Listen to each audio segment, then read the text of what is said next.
Welcome to Bloomberg Markets. I'm Scarlett Fu. We're looking at stocks little changed at midday this Monday after rising initially. That would have put the S&P 500 on track for its 35th closing record. Traders are awaiting some big catalysts this week.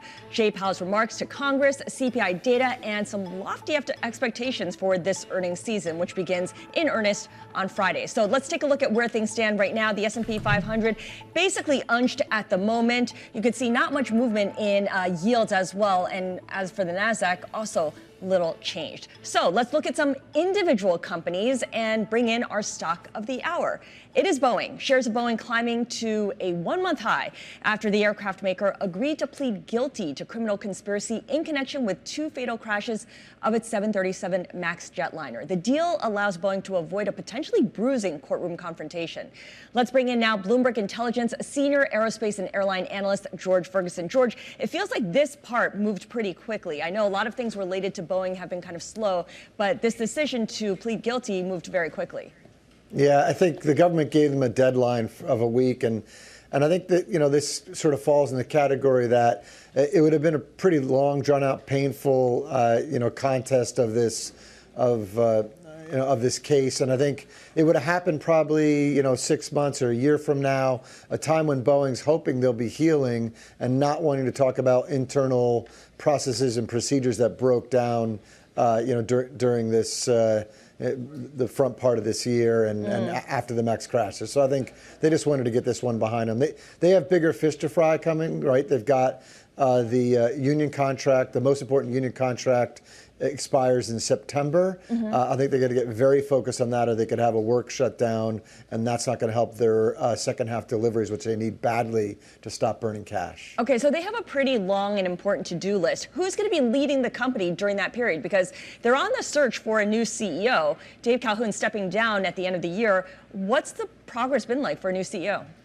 Yeah, so we still don't know. The company hasn't really given us any guidance on what to think there. So it makes me believe that the search is still ongoing and they're not narrowing it down very well yet. So I mean, I think that's a big question in a lot of people's minds. Again, there's a lot of important things to do between now and the end of the year. It'd be better to have a new CEO sooner rather than later. I think especially as it comes time to sit down with its most important union in September and strike a deal to keep the factories going. Yeah, absolutely. You want consistency there, certainly when that does happen. So Boeing is scheduled to report its quarterly results on July 31st before the market opens. I know it's still early yet, but what are we likely to see from this company? Because the last couple of earnings reports, it's really been a focus on the company and how it really explains its problems. Now, if you look at the fundamentals, what do the fundamentals tell us? Yeah, so I think the second quarter is going to be all about cash burn, right? And so the company had free cash use of $4 billion in 1Q. They told us to expect similarly in 2Q. We don't see the same number of deliveries. Deliveries aren't out yet for June, but we expect them the next day or so. But so far, the trajectory doesn't look like a great delivery quarter. So we'd expect maybe even more than a $4 billion burn. The company probably ends a quarter at $13 billion. That's we'd like to see a little more cash on the balance sheet. And really importantly, we need to see that cash burn go to zero and start to become, a cash build. And they're talking about that in the second half as they boost deliveries and start delivering airplanes to customers. So I would expect a lot of the commentary to be how they'd expect deliveries to be rising in 3Q and 4Q and not having these levels of burn. Okay, so we also know that in recent weeks, Boeing has finally completed this deal or started the process for buying Spirit AeroSystems, its parts maker that it used to own before it spun off. Is that a done deal? Is there going to be any surprises that you're looking to that deal to create? Since it was just announced, I'd hope there would be no surprises on this call, the coming earnings call. Not a done deal, right? It doesn't get consummated until next year. I'd expect Boeing to already be getting, managers into place at Spirit to make sure that quality improves there. I'd expect to get some commentary on the stability of the quality coming out of Spirit AeroSystems because they can't wait for the deal to close next year to improve that situation. It's got to get better now. Got it. George, really appreciate your joining us today. Again, Boeing share is climbing about a third of 1% at a one-month high, and that is our stock of the hour. Bloomberg's George Ferguson. Another mover we're watching is Paramount, which announced it has made a deal with David Ellison's Skydance Media. As part of that deal, Skydance plans to invest more than $8 billion in the business, while Paramount chair Sherry Redstone has agreed to sell her family's business, National Amusements, which controls about 77% of Paramount's voting stock. Ellison's set to become Paramount's new CEO once the deal is complete. Let's bring in Felix Gillette, who covers the media industry for Bloomberg News. So the soap opera is over? Looks like it's finally over. After 6-7 months of back and forth, we finally have a deal. We finally have a deal, and Sherry Redstone is out of the picture completely. Does that mean David Ellison becomes the new Sherry Redstone in terms of influence over the company? Yeah, I mean, it was interesting. We got to actually hear from David Ellison today on a call, and he got to lay out a little bit his vision for all of this. And, talked about, Paramount having to really up its game in technology, about the various synergies he feels like Skydance will provide Paramount. Talked a little bit about its animation studio, combining that with Nickelodeon, sports and CBS, its movie properties. So it was interesting to hear a little bit. And also Jeff Shell, who's going to be president of the company. We got to hear from him a little bit, too. Is the company going to bleed talent? Because Bob Bakish was, left the company at Redstone's request. And of course, she had 3 different people from different divisions kind of sharing the CEO title, calling it the CEO office. Are they going to stick around? Hard to say at this point. I mean, they're still talking about, reducing costs by $500 million. There's more cuts that are going to be coming. But it's this difficult time in Hollywood where everyone's tightening their belts. So I think, in general, I think the Hollywood creative community is a bit relieved at this point to have David Ellison in control. He's a known quality. He loves movies. He's been investing in the industry for years. It's not just a group coming in to cut costs across the board. Right. This does feel like it'll be a plus in terms of investment in the company. What about litigation? Because there's a lot of talk about how there might be litigation from this deal from shareholders who don't like how everything's been structured and how Redstone controls all those voting shares and how now someone else will control all those voting shares. Yeah, we'll see what happens. But David Ellison did sweeten the deal for the other investors. That was part of it. Also, increase some of the litigation protections for Sherry Redstone at the end. So that's part of what got this across the finish line in the end. But we'll see what happens. All right, and Felix, when there are new headlines, we will bring you in to update us on them. My pleasure. Felix Gillette, thank you so much. Bloomberg's Felix Gillette covering the entertainment and media world. And another deal we're watching, it is Monday after all. Eli Lilly buying U.S. biotech company Morphick for $3.2 billion. Morphick develops gut-related pills, which could help round out Lilly's obesity drug offerings. Bloomberg's Abigail Doolittle joins us now with more. And what makes this so interesting, Scarlett, right now is we have Eli Lilly up about 0.4%. Typically, you don't have the acquirer higher, but you can see that Morphick absolutely soaring up 75%, very close to the price that they offered. $3.2 billion in cash. That equals about $57 per share. So the fact that the stock is basically there, folks think that this deal will get done. But it's also interesting that Eli Lilly investors are putting a stamp of approval on it because it basically broadens them out. As you were mentioning, this company has gut-related science. Eli Lilly's been doing great with its Zepbound. That's about 60% of their revenue. But they are in immunology, about 11% of their revenue. So this will broaden them out to some degree in that area with some early stage trials, which their CEO has said that he wants to start making those kinds of deals. And it's interesting that Eli Lilly makes this deal not so long after the CEO had talked about how he didn't necessarily need to go out and make a big splashy purchase. Yeah, and this is, I would argue, this is not so splashy. It's splashy for those who own Morphick because the stock is up so much, but it's a small company. It's a $2 or $3 billion market cap company. It has these early stage developmental, it's a one particular selective molecule inhibitor for IBD. It's being used in three mid-stage clinical trials, 2 in ulcerative colitis, 1 in Crohn's disease. So again, for Morphick, it's a big deal, but for Lilly, it's going to be one other possible token to put in the coffer. And if this drug really works out, then it could be a nice feather in their cap at some point. All right, great stuff. Abigail Doolittle with the latest on Eli Lilly and Morphick, which, as she mentioned, is absolutely soaring on the news that Eli Lilly will be acquiring it for $3.2 billion. Now, coming up, we're going to talk talk about Oaktree's Howard Marks because he sees opportunity in distressed debt after the Fed's long hiking cycle. We've got more from his interview next. This is Bloomberg.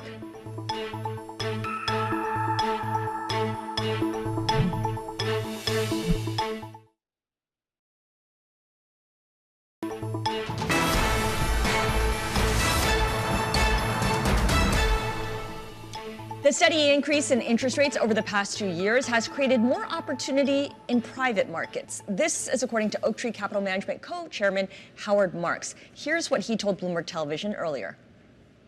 Right now, and I think going into the future, leveraged companies will not be able to renew their leverage as easily, and the cost of doing so will be higher. So that gives us better opportunities than we've been seeing. He was on Bloomberg Open Interest, our new show that airs weekdays 9 to 11 a.m. daily. Sonali Basak is one of the hosts of this new show, and she joins us now. So great lineup on your first day. Oh, thank you so much. And it's so interesting because you have a show focusing on stocks also at a time where the bond market is very interesting. And what Howard Marks is speaking to, think about it, Scarlett, we're looking at what the implied rate move is for this year.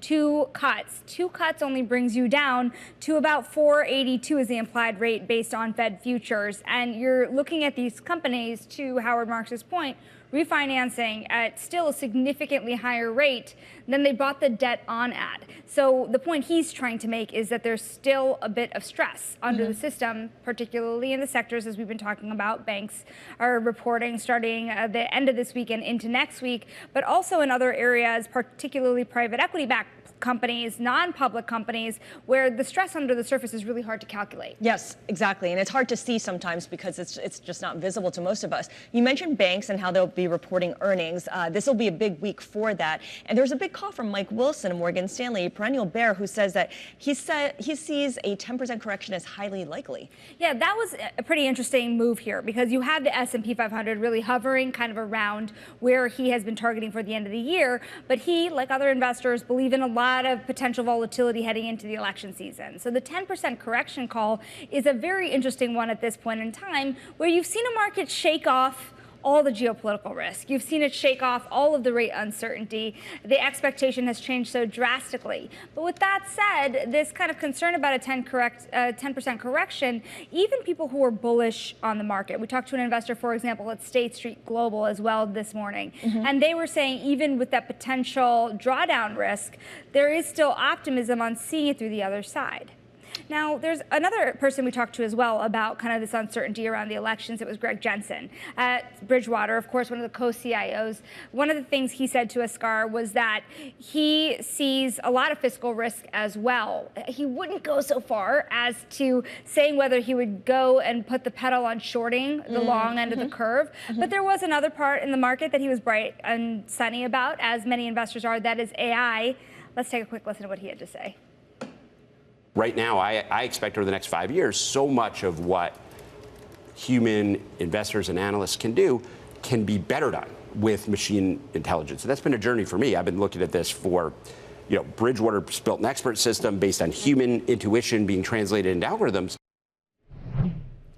So we know Bridgewater, remember, Greg Jensen alone was one of the early investors in OpenAI and Anthropic, actually, too. He was one of the first checks for Anthropic. But they also said, Bridgewater, they are hedging a lot of the AI risk as well and the impact it might have on other stocks. So it will be interesting to see how all of that plays out. So you had Howard Marks, you had Greg Jensen. Who else do you have coming up this week? So interesting week. We're certainly just getting started here. We have Torsten Slok of Apollo tomorrow, right before we hear from Fed Chair Powell testifying to Congress as well. We have Steve Eisman of Neuberger Berman, of course, one of the famous minds behind The Big Short. Yeah. So if you're worried about the market, he's certainly somebody to be listening into. And of course, Sally Krawcheck we have as well, and the CEO of Abercrombie & Fitch, whose stock has been rising at a faster pace of NVIDIA, if you had been watching, if you could believe it. And I know you and I do both wear Abercrombie & Fitch. I'm going to out you. You and I might be the only ones on Bloomberg Television. I was just going to say, you're one of the few people in the office who I've talked to about this, about actively wearing Abercrombie & Fitch, because it used to be only teenage jeans and T-shirts, but now it's so much more than that. I've worn it to the opera.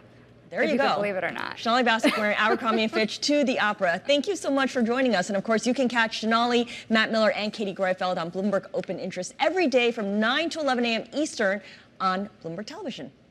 Now, coming up, closing arguments for Bill Hwang's trial over the collapse of Archegos are today. We discuss the implications next. This is Bloomberg.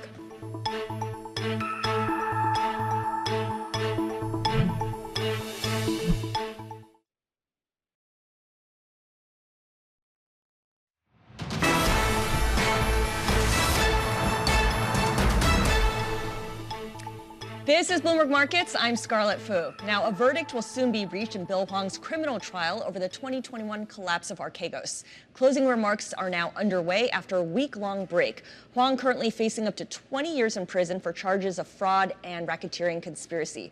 Josh Naftalis from Pallas Partners LLP joins me now with more. So there's going to be a lot of key questions here, and I think one thing that the jury will grapple with, and I wonder to what extent the defense or the prosecution answered this, is why did Hwang do all of this? What was the motivation behind this? Did we ever get an answer to that? I mean, the government tried to answer the question, and it's obviously the key question that the jury's going to want to know the answer to, which is greed and sort of hubris. He wanted to enhance his reputation. He wanted to make a lot of money. The defense, their comeback is going to be, well, he actually didn't make any money.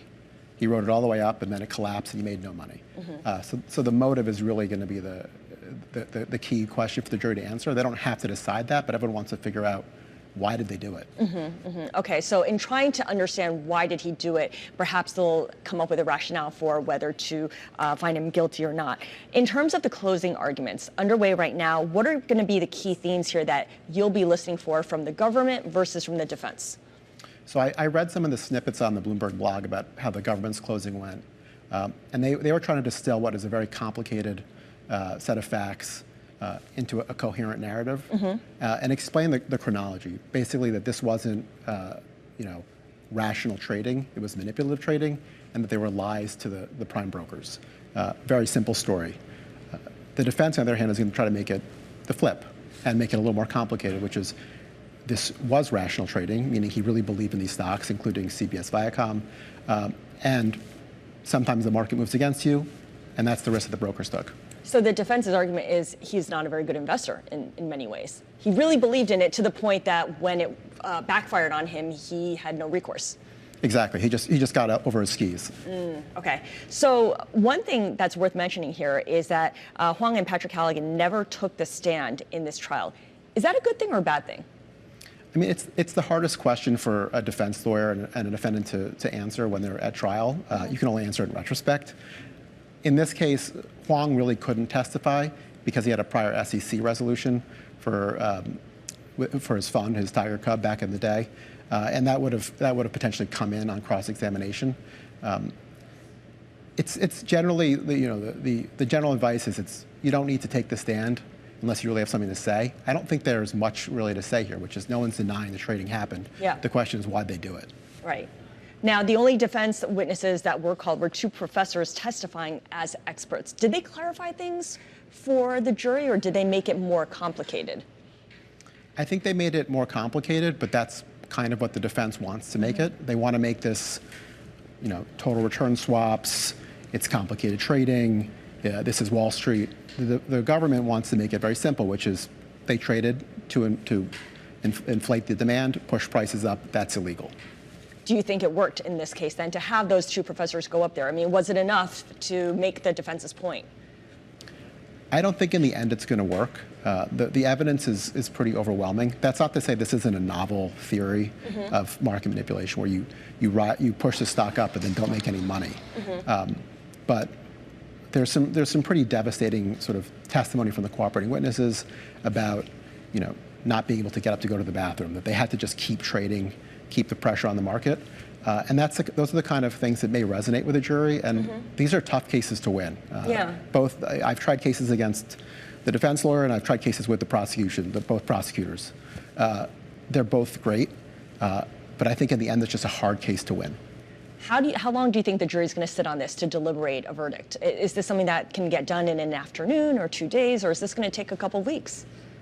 I think it's going to be done this week for sure. Okay. The trial's been going for almost 2 months. I'm sure they're exhausted. That said, there's a lot for them to wade through. They're not going to get the case until late this afternoon at the earliest.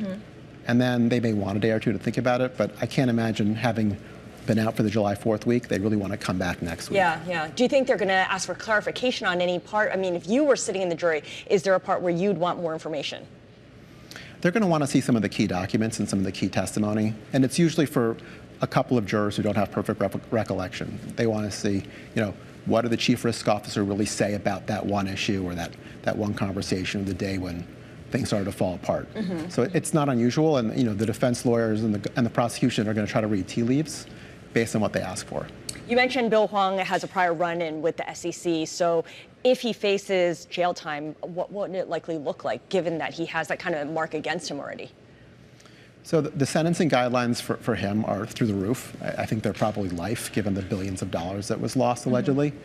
That said, he's not going to go to jail for life for this, but there could be a significant jail sentence here.